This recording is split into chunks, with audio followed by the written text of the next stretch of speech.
everybody, welcome to this week's podcast. Just want to give a big shout out to everybody that showed up for Uplink. I had a really good time doing that. That was actually, everything went really smooth and it was an absolute blast. And of course, thanks to everybody else in the Retro Roundtable for showing up for that.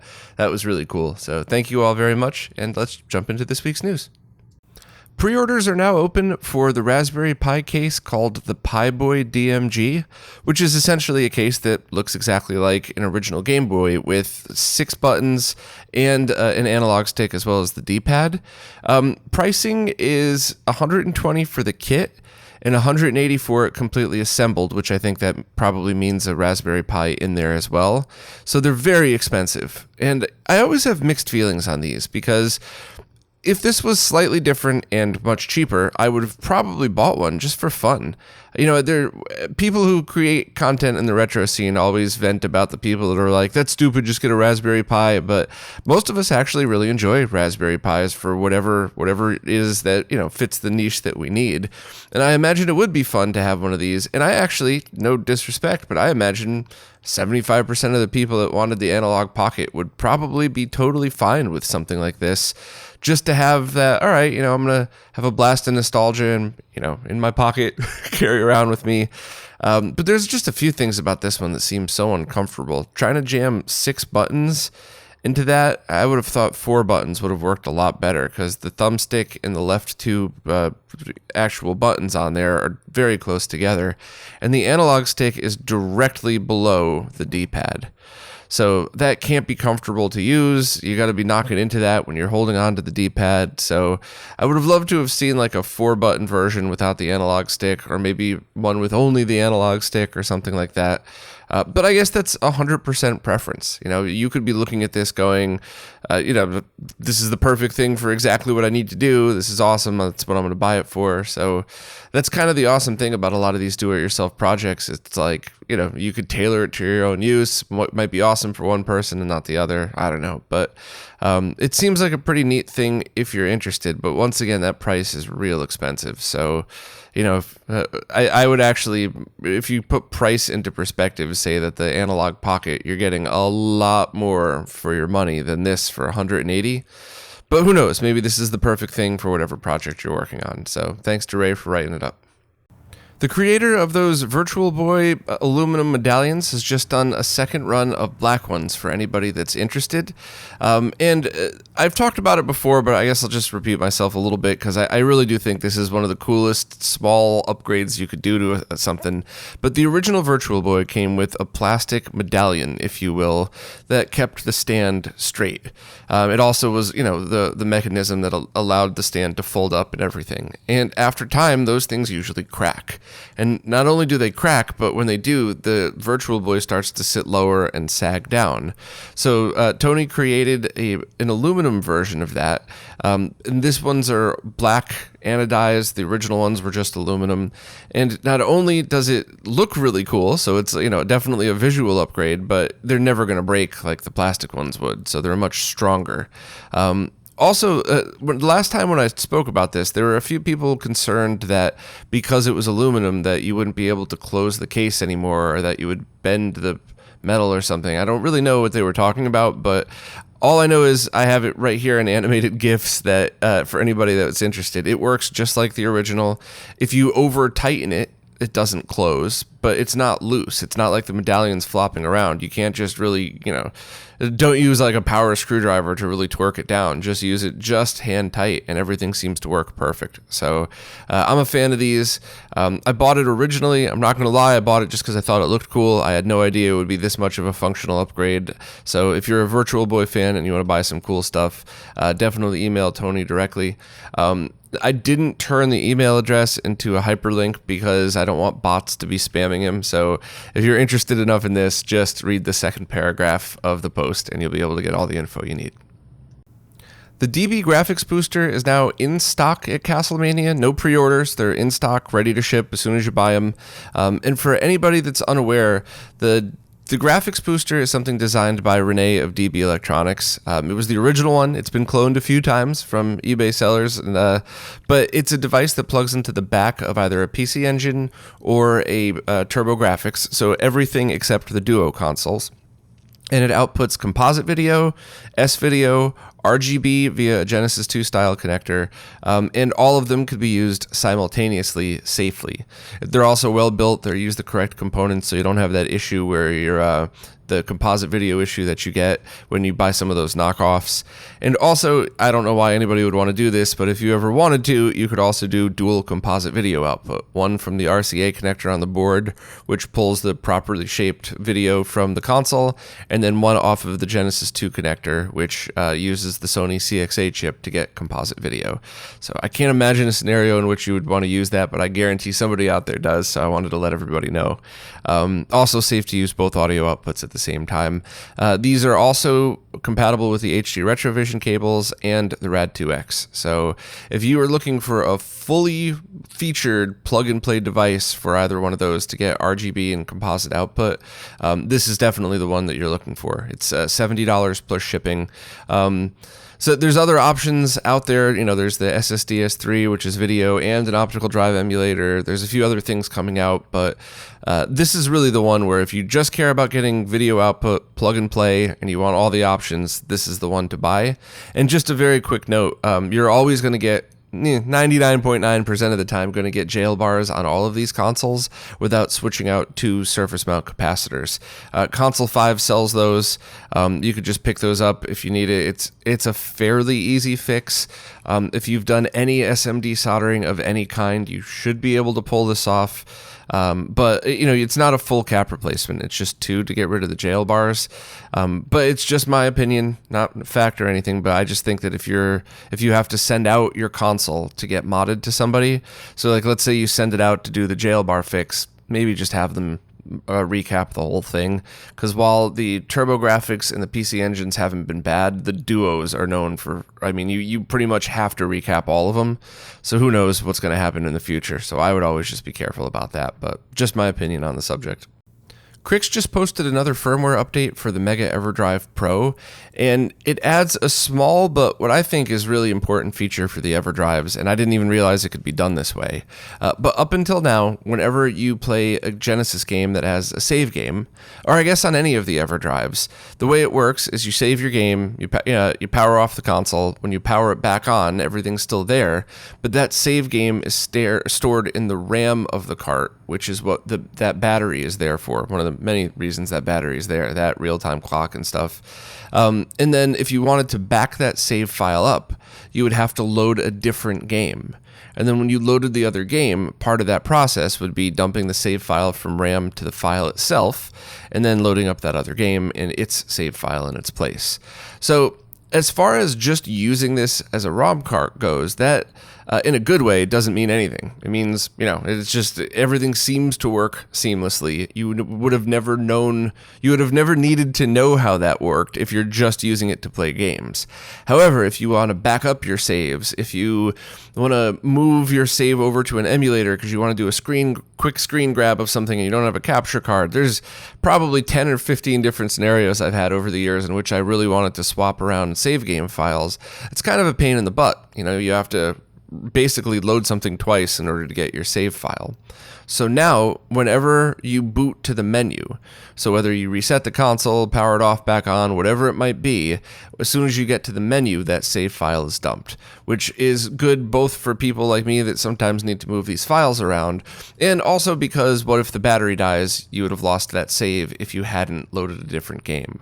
And while that's not something you would need to worry about on the Mega Everdrive Pro, I really hope Crix will find the time at some point to integrate this feature into the older carts, because I do imagine somebody that's had an Everdrive for 5 or 6 years, that battery life is getting shorter all the time. So you don't want to get like, you know, the end of Sonic 3 and have all the Chaos Emeralds and have your save game there and then just have that lost because you forgot to load up another game. Just being able to hit reset and have that backed up is pretty awesome. So, you know, as always, thanks to Crix for continuing to support all of these products. And, you know, while time is certainly valuable, I hope at some point he finds the time to backport this to all of the other Everdrives that would kind of work this way. The do-it-yourself lag testing device I've been kind of following just got an official release. I guess its first edition of it. And a little bit of background on this. A developer came out with a way to use a Raspberry Pi and a high-speed camera to test the lag of your flat panels or pretty much any display that you're able to connect it to. And then after speculation, it was thought, hey, maybe I could make a device that has a sensor built in, so everything's contained right in it. And that is what this device turned out to be. Now, it's still in its very early form. I don't know if I would call it beta, but it's certainly in revision 1. So it's essentially a light sensor that you have to tape to your display and then run a wire to a Raspberry Pi. So it's not, it's not the sleekest solution. Maybe if it turns out to work really well, I bought one, of course, to test. And if it turns out to work really well, I'll send it to Greg from Laser Bear, and maybe he could just make it one handheld device like the Time Sleuth. But the only real disappointing thing at the moment is due to the driver situation with Raspberry Pi 4s, it's not going to be able to work with that, which means you won't be able to test a display's native resolution of 4K. It should be the same, but that's one of those things that I loved that we get to prove out with the Time Sleuth, because there was a kind of a thing for a while, or will displays be faster at 720p versus 1080p, and the Time Sleuth helped prove that usually in almost every scenario, progressive scan resolutions are always the same latency, and interlaced resolutions add a ton of lag, but that's pretty much the only difference. So I would have also liked to see, hey, native 4K versus scale to 4K, but that's not a fault of the PiLagTester. That's really the Raspberry Pi 4 team. This is all hearsay. I don't know if this is a true story or not, so this could very well be internet garbage that I'm accidentally spreading, but I heard that right before the Pi 4 was released to the public, the developer who was working on the drivers for it quit the team, and then no one really picked up on it, which is why we still have so many driver issues with the Pi 4. But hopefully somebody will be willing to help on that, because you're not just helping for one project when you work on anything Raspberry Pi related. It's anybody who does anything on a Pi would benefit from that. So hopefully we'll get some driver support. Also, from a content creator point of view, this is pretty interesting because it generates graphs and stuff that shows how it measures the panel and how it measures it slightly different than the Time Sleuth might. So while for everybody who just wants to know the speed of your panels and all your friends' panels, definitely still get a Time Sleuth. I quite literally have it sitting next to me at all times. I can't tell you how many times I've ended up using this thing. I figured it was exciting to buy and I'd use it, 20, 30 times max, and I end up using it constantly. So if you're just somebody that wants to know the average speed of your panel, grab a Time Sleuth. If you're a content creator, wait for my review in this. Maybe you'll, or try it yourself. I'm not telling you to wait, but maybe see how you like how I present the data through it, and maybe it's something that's pretty cool, because rather than just doing what I do and showing a video of the Time Sleuth blinking at a TV, maybe you could now combine that with some nice graphs and stuff like that. But hey, options, which is something I always love. So I will keep everybody updated on this. It'll take me a while to do any kind of video or even written review on it. I just got so much stuff in the pipeline, but I will absolutely get to testing this and let everybody know what I think of it, because anything lag related, I'm all over. Dan and Christoph have just teased an Xbox HDMI mod that is an internal digital-to-digital mod that works similar to the other ones that they're working on, the DC Digital, PS1 Digital, so assumingly it would have many of the same features. And Dan, I guess, just posted a picture to tease that it's in progress, and I don't know if they ever set an actual schedule for release. They've been talking about it for a while online. I don't remember if I've ever posted anything about it, because I didn't know if there was anything to show yet, but when Dan posted the picture of this, I thought it was pretty cool, and Alex took the time to write the article. The only thing that I guess some people were upset about is this sits where the LAN port was, in the same kind of really smooth 3D printed connector that the PS1 Digital has. I'll get to that in a minute. And if I guess the goal would be to eventually add wireless functionality to take the place of the LAN. So if you're doing something like, especially now with the high-speed wireless stuff that we have, online gaming and stuff like that should be about the same, but I guess there are a lot of people that still use this as their media player. I imagine it would still be an amazing media player for RGB monitors and CRTs, because you could use XBMC and go right out, a composite video or a component video output if you'd like. So I guess Dan also said that they're going to try to figure out a way to do it where you have a choice. You could either have a no-cut mod that looks exactly like the picture shown here, or you could have an HDMI in the existing LAN port, and a separate LAN jack would be adjacent to that, which would require cutting of the original shell. So that makes a lot of sense to me, because that means they could keep their board untouched and the same for everybody, so they don't have to spend more money on making more revisions. And if the network jack is important to you, you could just cut a hole next to it and add the jack, which makes sense because you would have had to cut a hole for HDMI anyway, and cutting a square hole for network is probably going to be easier. So that's kind of an interesting one. I'm obviously always a fan of no-cut mods, but I do wire everything I can. I just, being a nerd and spending years doing distribution of networks across wireless stuff, I just know that anytime I have a chance to wire something, I would prefer that. So for me personally, I'm probably going to cut one up and have both. Maybe I'll just keep like an unmodded Xbox completely stock and then have this one with the mods in it. But there's been a few people that have talked about Xbox HDMI mods. There's been people that have been teasing pictures for a while, so I'm interested to see what people come out with. I gather there's going to be a few choices in the next year or so for people that want a true digital to digital HDMI mod. So no conversion of the image, so you get the cleanest pixels possible. Also, there's the Chimeric Systems plug and play adapter I put in the Xbox video I did a few months ago that I thought worked really, really well. If you're looking for a plug-and-play solution, I don't think you're going to find one better than that today, other than the other solutions I explained there, having to use your own converters and stuff like that. So definitely, I'll keep everybody posted on all of these mods, and as soon as there's any official information. But for now, this is just a teaser of what's to come from Dan and Christoph.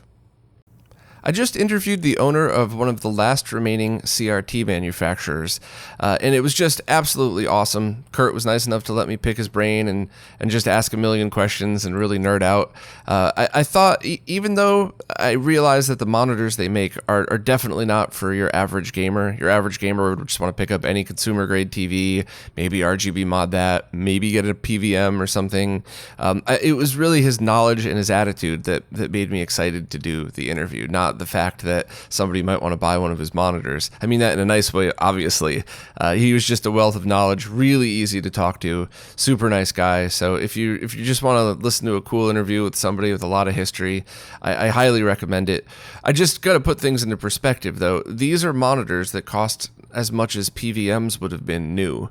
So he said he's gotten a bunch of requests for quotes, and a bunch of people that are absolutely willing to spend that money, no doubt, to buy a brand new CRT, designed in I don't want to say rugged because it's not like waterproof, but designed, a little bit more durable than your average plastic consumer grade CRT would have. So there were absolutely people out there willing to pay prices. Some people were a little bit shocked, even though we did kind of warn everybody in the interview, these are super expensive.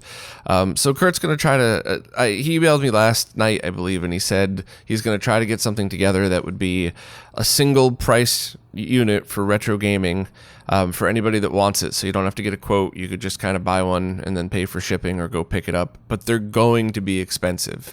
I would think pushing $3,000, hopefully cheaper than that. But, some people are probably like yelling at their speakers right now when I said that, but you got to understand what you're buying. You're buying a handmade CRT that's designed for a professional environment like a PVM was.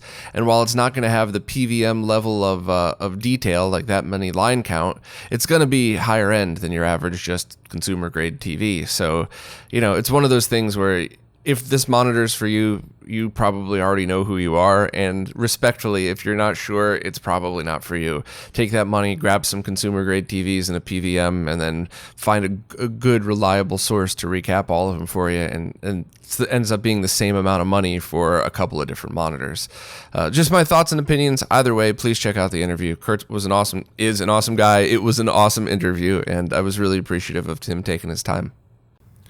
All right, I'm going to choose my words carefully on this next one because it's a million degrees in here and I imagine I can get grumpy quick. So I'm going to try to smile through this and keep it as positive as possible.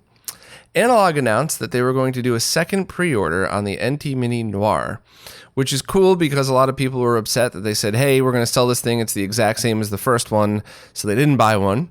And now they come to find out that it's got a whole bunch more options. So people that were like, hey, we're loyal fans. We've bought all your products. Why didn't you tell us there was going to be more stuff?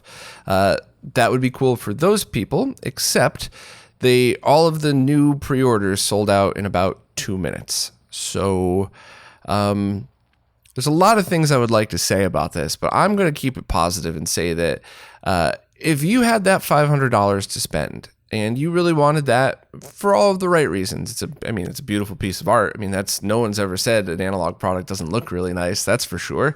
Or if it's something that meant a lot to you that you owned that's cool. But if you had that money to spend and you just wanted access to a whole bunch of cores and NES and Famicom cartridges, I would like to reintroduce you to a few different things. First of all, the RetroRGB AVS is available on their website for $185, plays NES and Famicom carts, and it does a perfectly good job. It's zero lag. I don't have any complaints. It might not be the most perfectly accurate solution, but it's way better than a generic software emulator. Plays your carts, everything's cool. I get nothing bad to say about it at all. I did a review of it a couple years ago, which is embarrassing because I would like to think that my review skills have improved a lot since then, but all of the points are 100% accurate still, so feel free to check that review. So that's less than half price. But you might think, okay, but what about all those cores that I wanted to use? A fully loaded Mister with the I/O port that has the dual output and a RAM module and, a decent USB controller, or I guess even, I do like they're not, wireless is never going to be as low lag as wired, but I do really enjoy the Retrobit controllers that come with both, original console and USB. Those are all great choices. You could get a Mister, a wireless controller, and have dual output and have access to even more cores than the Analogue product, which means that if you really had your $500 to spend on that, you could spend the same or less, depending on shipping and where you're at, on a fully loaded Mister and a retro USB AVS. So please don't waste your money on a product that might not be for you. I said I started with a positive before. You might really want this particular product, and there's nothing wrong with that. And don't let any fanboys tell you otherwise. That's totally awesome if that's what you wanted. But if really what you wanted was just to be able to play original NES and Famicom carts and have access to a ton of awesome cores, maybe go with what I just explained instead, and support a solution that's going to be around. At the very least, the software side of it is going to be around for a very long time, even if they have to switch off the DE10 at some point. Support a forward-looking product, not a product that looks to sell out in 2 minutes so somebody could feel special that their product sold out. Some more updates from the Swiss team. There's a ton of updates, as always, that are bug fixes and tweaks. Full list, of course, is in the post. But it looks like this update's really focused on improving certain SD cards and SD card adapters. And if I'm understanding it right, whenever certain scenarios happen and it's slow to access the SD card, some games are way more sensitive to that, like Soul Calibur 2. And also you get things like FMV stutter and, there's other similarly related things because of the speed issues. And it looks like they're trying to iron that out and make and improve compatibility as well. So as always, I'm always just so appreciative to the entire team for spending their time doing this stuff. And for anybody that's not aware, Swiss is the Swiss Army knife of tools for the GameCube. But it legitimately is something that I think that unless your game already works exactly the way you need it to at all times, I always boot to Swiss first. Always. I can make sure the resolution's set the way I want. I could change certain features if I want to. You could use it on unmodded consoles and boot discs this way too. You could use it for region stuff. So definitely check it out. It's totally free, and the link is in the post. Modern Vintage Gamer just posted a video that described how they took a 2-disc game, Resident Evil 2, and somehow made it fit on a single N64 cart. Now, I usually, whenever MVG does videos that are directly related to the stuff we talk about. I usually like telling people about it, and I usually like discussing a little bit because I like all the different views and stuff. But I can't do that this time without spoiling the video. We all probably know the end of the story, but I don't want to do that because it was a cool video and I really enjoyed the hell out of it.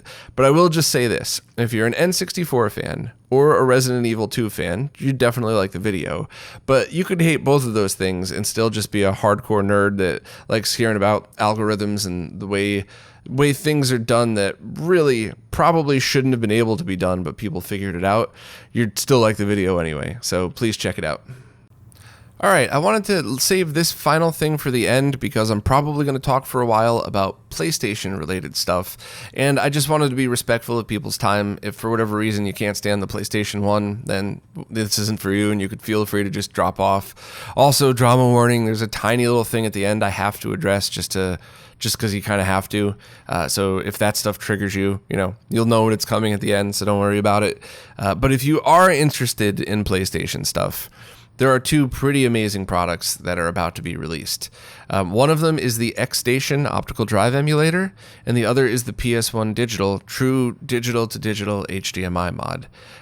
The XStation was designed by Rama, the same person that did the GBS control software, which is amazing. I loved that. And the PS1Digital is by Dan and Christoph, the same people that did the DC Digital and the Xbox one that I talked about that's probably coming in the future.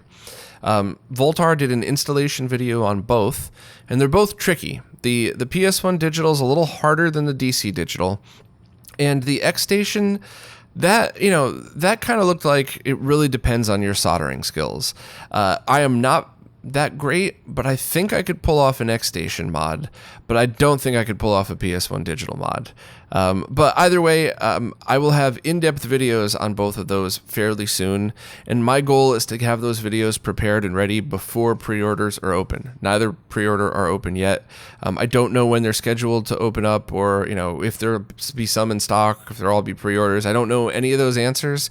I have links to when they will be available, to where to go here. But once again, I'll be doing pretty in-depth videos on both of these, and both will be out within a month, and hopefully before the pre-orders, so you'll be able to really see, is either one of these products for you. But for now, I can give a quick overview of both of them. I'll start with the PS1Digital because I've had hands-on experience with this. Also, if you want a basic idea of what it's like to use a Dan and Christoph product, check out the DC Digital review I did a while back, and definitely watch John Linneman's DF Retro video he did on it. Awesome video. It was more of an overview than like an in-depth look, but it still was a really great way to give people an idea of what to expect. So if you're interested in seeing the reviews come out, start with that one. It'll get you hyped up, and it'll get you ready for all the deep dive of info. But essentially, it's a digital-to-digital mod that's going to be able to scale the image, be able to deinterlace it. It should be zero lag added, and it should be for somebody that's a real PlayStation enthusiast. If you just need HDMI out, all you care about is, I don't want to ruin the signal with one of those garbage cables, but I don't really care if it's perfect. Just grab a Rad 2X or something, or a RetroTink 2X and a cable, or I guess even an OSSC, depending on what you need. If you just are looking to get a signal on a flat panel that doesn't stink, then grab one of the existing solutions. But if you're a PS1 enthusiast and you're looking for the best, clearest way to get these games out, including fast resolution switching and all that stuff, it looks like the PS1Digital is going to be the one to go for. And I've had some hands-on experience with it, and I'm really looking forward to digging into this video because I think there's some fun scenarios in which people will really appreciate it.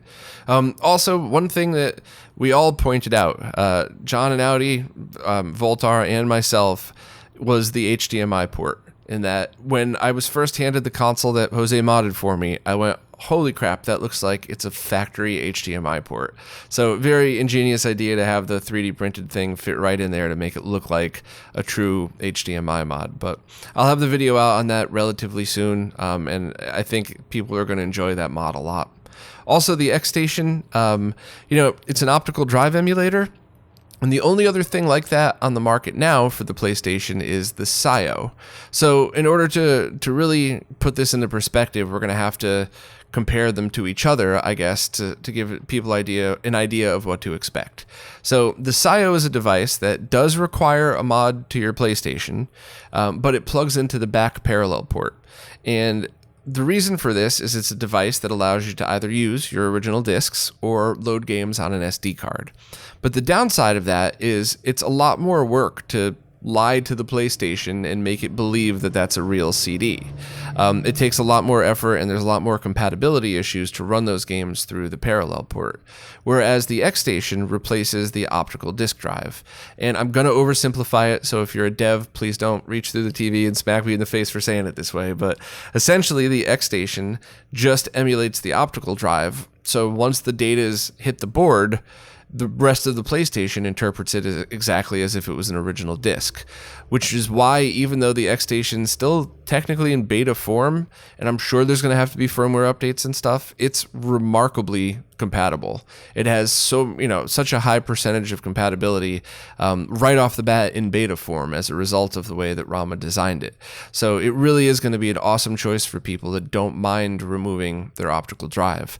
And I've heard both sides of the argument, and I agree with both sides of the argument. This is my childhood PlayStation. This is the one I always want to use, and I don't want to give up my discs, so I'm going to install the SIO and switch between both and just deal with compatibility issues.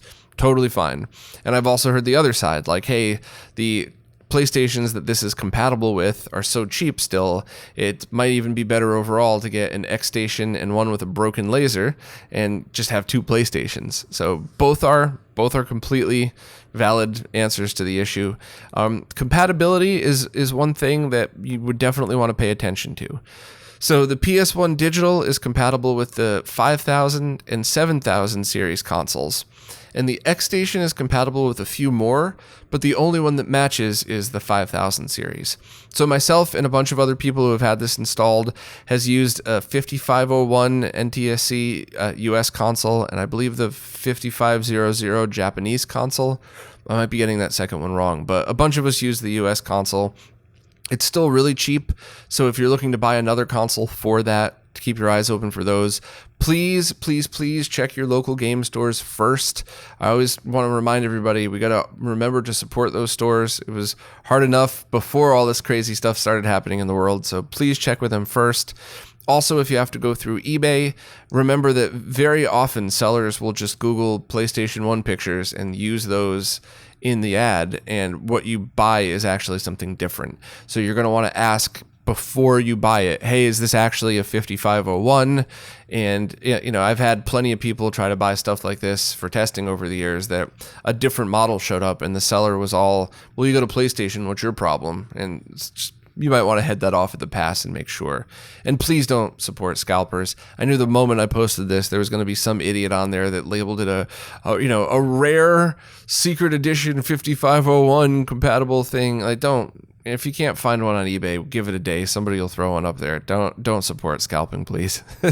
But overall, I think both of these devices are going to really be game changers for the PlayStation. I think they're both really awesome, and I just think any PS1 hardcore fan is going to want both of these. Unfortunately, though, as a result of talking about this at all, the SIO team, I guess, got offended that there's competition now or something. I don't know. It sounded like silly drama around egos, but then facts started to come out, which I definitely wanted to address because they ended up deleting their Twitter account, which I think that was the right thing to do. And I just wanted to clarify. The owner of the company said that he had doxed people before who had cloned their products. And I got mixed feelings about that because if you know for sure that somebody stole and cloned your product, I don't know if I'd feel bad, but how do you know for sure? I mean, that's a really awful thing to have right now. And to go online and tell everybody that, yes, I've doxed people, not too smart of a business move. And there's still the firmware issue. And it's coming from people that are not trolls on forums looking to lie and start trouble. These are people that I've known for years, at least in the scenario that I've been talking about, that, you know, some of them are friends of mine, and other people are just people that have messaged me 2 years ago, hey, I can't get in touch with these people, I can't get my firmware, I can't get anything done. And it's still a problem. And it goes back to cloning. They tried to make the firmware locked down in a way so you couldn't load it onto cloned devices, which is good, but they went about it a wrong way. And the bottom line is people that bought that, and not only did they buy it legitimately, but they bought a legitimate one. So, you know, there's always the chance that somebody's going to buy a clone that they don't know is a clone. But people that are, you know, no, I'm selling my SIO, I bought it from Stone Age Gamer, here's my receipt, it's the real original one, I just don't want it anymore. They're not able to register that device to get firmware updates. So there's a ton of people out there that can't register their devices. So that was kind of a big deal. And I really hope Matt kind of takes a step back and realizes he's going about this the wrong way. Because if you're worried about clones, but you're alienating half your audience while there is another product coming out, what's worse at that point, right? Dealing with a clone or just having people not want to buy your stuff? So with respect to the team, they did something that no one thought was possible. When it works, it seems to work great for the SIO, but that was a little rough kind of dealing with that drama and watching all of that unfold. So a very polite and respectful piece of advice to anybody out there, especially in the tech world, because I've seen this so often in every job I've had. You know, if you're the type of person that says, you know, maybe I'm not the right person to address this publicly. You know, I'm more of a nerd. I'm probably not too good with people. Maybe I should be careful about this. Truth is, you'll probably be fine because you're smart enough to be self-conscious about what it is that you're saying. But if your attitude is, no, I'm a smart dev and people love me and I know exactly what to do and I'm going to get this right, I know what I'm doing, you don't. I mean, it's just statistically speaking, you don't, and you're going to end up having the same thing that happened this weekend. But, you know, I just don't want people to lose sight of the fact SIO is still an awesome product. Nothing will ever change that. It does still have compatibility issues, but they're working on it. And the only real problem I have, customer support issues, but people can grow out of that. But it's the firmware. That's the only problem I have. That's why I sold mine to Zach a while back, just because I didn't want to deal with that ever again. it was a pain in the ass the first time. And I just think when you get a product, you should be able to just get the updates for it. But anyway, I hate talking about drama. I hate negativity. I'm a jolly, happy, fat guy, but sometimes you actually have to address it, because if you had kind of saw what went down on Twitter, you would have thought it was a lot worse than it actually was, which is why I really felt the need to talk about it. You know, not to bitch and complain, but the opposite, just to say, hey, nothing that happened was really that bad. It's all good. Don't worry about it. You know, hopefully the company will have learned from this mistake and grow. And if that's the case, I'm 100% behind them. So just get people their firmware updates, please. Anybody still with me after that 12-minute gushing over new PlayStation products? Sorry to talk so long about that, but I definitely didn't want to say, hey, there's 2 new products coming out, and then leave it be. And I know I'm already in the middle of doing detailed videos on both, so maybe I shouldn't have talked so long, but they're just so many cool products coming out, and I want to make sure they all get the justice that they deserve. So hopefully, if you're a PlayStation fan, you didn't mind my talking about all that stuff and then the weird clarification at the end. But anyway, as always, thank you all so much for watching and listening, and of course and especially thank you to everybody that supports on Floatplane and Patreon, because without you, none of these videos, the website, the behind the scenes work, or any of this stuff would ever be able to happen. So thank you all so much, and I'll see you next week.